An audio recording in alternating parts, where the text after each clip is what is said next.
ಒಂದು ದಿನ ಒಬ್ಬ ಹುಡುಗ ತನ್ನ ಫ್ರೆಂಡ್ಸ್ ಜೊತೆಗೆ ದೇವಸ್ಥಾನಕ್ಕೆ ಟ್ರಿಪ್ಗೆ ಅಂತ ಹೋಗಿರ್ತಾನೆ.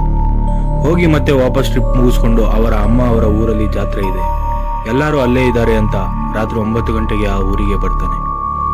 ಆದ್ರೆ ಬಸ್ಸು ಊರಿಂದ 1 ಕಿಲೋಮೀಟರ್ ಮುಂದೆ ಇಳಿಸಿ ಮುಂದಕ್ಕೆ ನೀವು ಕಾಲ್ದಾರಿಯಲ್ಲಿ ಹೋಗ್ಬೇಕು ಅಂತಾರೆ. ಸರಿ ಅಂತ ಆ ಹುಡುಗ ನಡ್ಕೊಂಡು ಹೋಗ್ತಾ ಇರ್ತಾನೆ.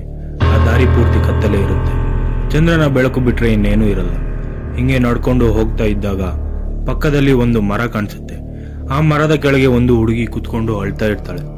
ಅದನ್ನ ನೋಡಿ ಹುಡುಗ ಸುತ್ತಮುತ್ತ ಯಾವ ಮನೆನೂ ಇಲ್ಲ, ಜನನೂ ಇಲ್ಲ, ಮತ್ತೆ ಈ ಹುಡುಗಿ ಇಲ್ಲಿ ಒಂದೇ ಕುತ್ಕೊಂಡು ಅಳ್ತಿದ್ಯಲ್ಲ ಅಂತ ಆ ಹುಡುಗಿ ಹತ್ರ ಹೋಗಿ, ಯಾರ್ ನೀವು ಇಲ್ಲಿ ಒಬ್ರೇ ಯಾಕೆ ಕುತ್ಕೊಂಡಿದ್ದೀರಾ? ಇಷ್ಟು ಕತ್ತಲಲ್ಲಿ ಈ ತರ ಒಡವೆ ಹಾಕೊಂಡು ಇಷ್ಟು ಚೆನ್ನಾಗಿ ರೆಡಿಯಾಗಿ ಯಾರು ಇಲ್ಲದೆ ಇರೋ ಜಾಗದಲ್ಲಿ ಬಂದು ಹತ್ಕೊಂಡು ಕುತ್ಕೊಂಡಿದ್ದೀರಲ್ಲ, ಏನಾಗಿದೆ ನಿಮ್ಗೆ ಅಂತ ಕೇಳ್ತಾನೆ. ಅದಕ್ಕೆ ಆ ಹುಡುಗಿ, ನಾನು ಮದುವೆ ಮನೆಯಿಂದ ಒಬ್ಳೇ ಓಡಿ ಬಂದಿದ್ದೀನಿ ಅಂತಾಳೆ. ಅದಕ್ಕೆ ಹುಡುಗ, ಅಲ್ಲಿಂದ ಯಾಕೆ ಓಡಿ ಬಂದಿದ್ದು ನೀವು ಅಂತ ಕೇಳ್ತಾನೆ. ಆಗ ಹುಡುಗಿ, ನನಗೆ ಇಷ್ಟ ಇಲ್ಲ ಅಂದ್ರು ನಮ್ಮ ಮನೆಯಲ್ಲಿ ಬಲವಂತದಿಂದ ಮದುವೆ ಮಾಡಿಸ್ತಿದ್ದಾರೆ, ಇದನ್ನ ನಮ್ಮ ಮನೆಯವರಿಗೆ ಎಷ್ಟು ಹೇಳಿದ್ರು ಕೇಳ್ತಿಲ್ಲ ಅಂತ ಹೇಳ್ತಾಳೆ. ಆದ್ರೆ ನಾನು ಬೇರೆ ಹುಡುಗನ್ನ ಇಷ್ಟಪಡ್ತಾ ಇದ್ದೀನಿ, ಅವನು ಇಲ್ಲಿಗೆ ಬರ್ತೀನಿ ಅಂತ ಹೇಳಿದಾನೆ, ಅದಕ್ಕೆ ನಾನು ಇಲ್ಲಿ ಒಬ್ಳೇ ಕುತ್ಕೊಂಡಿದ್ದೀನಿ ಅಂತ ಹುಡುಗಿ ಹೇಳ್ತಾಳೆ. ಅದಕ್ಕೆ ಹುಡುಗ ಅವನ ಹತ್ರ ಇರೋ ಫೋನ್ನ ಆ ಹುಡುಗಿಗೆ ಕೊಟ್ಟು, ನಿಮ್ ಹುಡುಗಂಗೆ ಹೇಳಿ ಮುಂದೆ ಒಂದು ಊರಿದೆ ಅಲ್ಲಿಗೆ ಬಾ, ಇಲ್ಲಿ ಬೇಡ, ರಾತ್ರಿ ಅಲ್ಲೇ ಇದ್ದು ಹೋಗೋಣ ಅಂತ ಕಾಲ್ ಮಾಡಿ ಹೇಳಿ ಅಂತಾನೆ. ಸರಿ ಅಂತ ಫೋನ್ ಇಸ್ಕೊಂಡು ಕಾಲ್ ಮಾಡ್ತಾಳೆ, ಆದ್ರೆ ಯಾರೂ ಎತ್ತಲ್ಲ.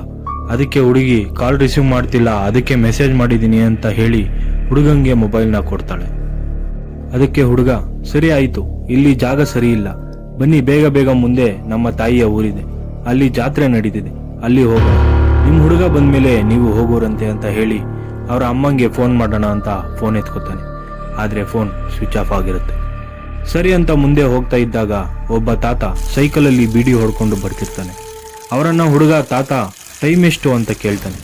ಆಗ ತಾತ ಕೋಪದಿಂದ, ಇವತ್ತು ನಿನ್ ಟೈಮ್ ಸರಿ ಇಲ್ಲ ಅಂತ ಜೋರಾಗಿ ಗದರುತ್ತಾನೆ.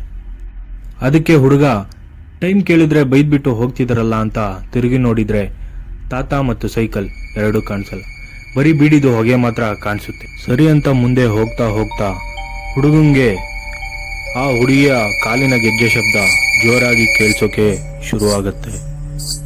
ಆಗ ಹುಡುಗ ಆ ಹುಡುಗಿನ ನೋಡಿ, ಮುಂಚೆಗಿಂತ ಜಾಸ್ತಿ ಶಬ್ದ ಬರ್ತಿದ್ಯಲ್ಲ ಗೆಜ್ಜೆದು ಅಂತ ಕೇಳಿದಾಗ ಆ ಹುಡುಗಿ, ಇಲ್ಲಿ ನಾವಿಬ್ರೇ ಅಲ್ವಾ ಇರೋದು, ಅದಕ್ಕೆ ಶಬ್ದ ಜಾಸ್ತಿ ಕೇಳಿಸ್ತಿದೆ ಅಂತ ಹೇಳ್ತಾಳೆ.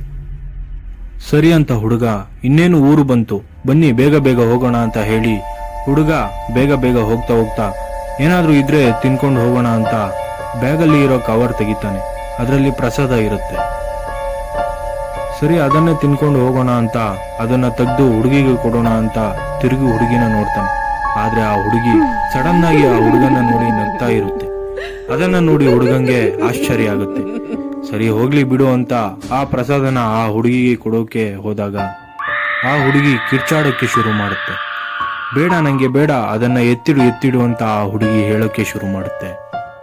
ಪ್ರಸಾದನ ಈ ಹುಡುಗಿ ಬೇಡ ಅಂತಿದ್ಯಲ್ಲ ಅಂತ ಯೋಚನೆ ಮಾಡ್ಕೊಂಡು ಮುಂದೆ ಹೋಗ್ತಾ ಇರ್ತಾನೆ.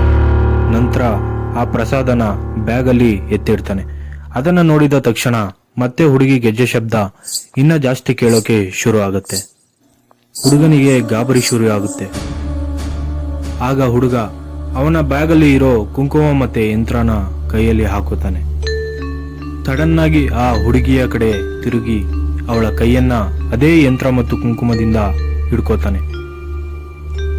ಅದೊಂದು ಸ್ಪರ್ಶದಿಂದ ಹುಡುಗಿಯ ಕೈಯೆಲ್ಲ ಕೊಳಕಾಗಿ ಕಾಣಿಸುತ್ತೆ. ಅದನ್ನ ನೋಡಿದ ಹುಡುಗ, ಇಲ್ಲಿ ಯಾರು ಮನುಷ್ಯರಿಲ್ಲ, ಅವರ ರೀತಿ ವರ್ತಿಸ್ತಿದ್ದಾರೆ ಅಂತ ಈ ಹುಡುಗನಿಗೆ ಗೊತ್ತಾಗುತ್ತೆ.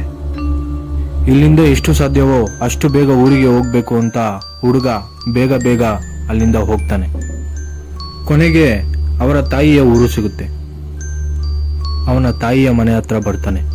ಆಗ ಎಲ್ರೂ ಮಾತಾಡ್ಕೊಂಡು ಈಚೆ ಕೂತ್ಕೊಂಡಿರೋದನ್ನ ನೋಡಿ, ಹಬ್ಬ ಅಂತೂ ಇಂತೂ ಮನೆಗೆ ಬಂದೆ ಅಂತ ಒಳಗಡೆ ಹೋಗ್ತಾನೆ. ಅವನ ಕೈಯೆಲ್ಲ ಕುಂಕುಮ ಆಗಿರೋದನ್ನ ಅವರ ತಾಯಿ ನೋಡಿ, ಏನಾಯ್ತು, ಕೈಯೆಲ್ಲ ಯಾಕೆ ಕುಂಕುಮ ಆಗಿದೆ ಅಂತ ಕೇಳ್ತಾಳೆ. ಆಗ ಹುಡುಗ, ಮೊದಲು ನನ್ನ ಫೋನ್ನ ಚಾರ್ಜ್ ಮಾಡು, ನಾನು ಈಗ ಮಲ್ಕೋಬೇಕು, ಮಿಕ್ಕಿದ ವಿಷಯ ಎಲ್ಲ ನಾಳೆ ಬೆಳಗ್ಗೆ ನಿನಗೆ ಹೇಳ್ತೀನಿ ಅಂತ ಹೇಳಿ ಮಲ್ಕೊಳ್ಳೋಕೆ ಹೋಗ್ತಾನೆ. ಆ ಹುಡುಗ ಕುಂಕುಮದ ಕೈಯಿಂದ ಆ ಹುಡುಗಿಯನ್ನು ಮುಟ್ಟಿದಾಗ ನಂತರ ಏನಾಯಿತು, ಆ ಹುಡುಗಿ ಯಾರಿಗೆ ಕಾಲ್ ಮಾಡಿದ್ಲು ಮತ್ತು ಮೆಸೇಜ್ ಮಾಡಿದ್ಲು, ಇದೆಲ್ಲವನ್ನು ಮುಂದಿನ ವಿಡಿಯೋದಲ್ಲಿ ನಮಗೆ ತಿಳಿಸುತ್ತೇವೆ. ಧನ್ಯವಾದಗಳು.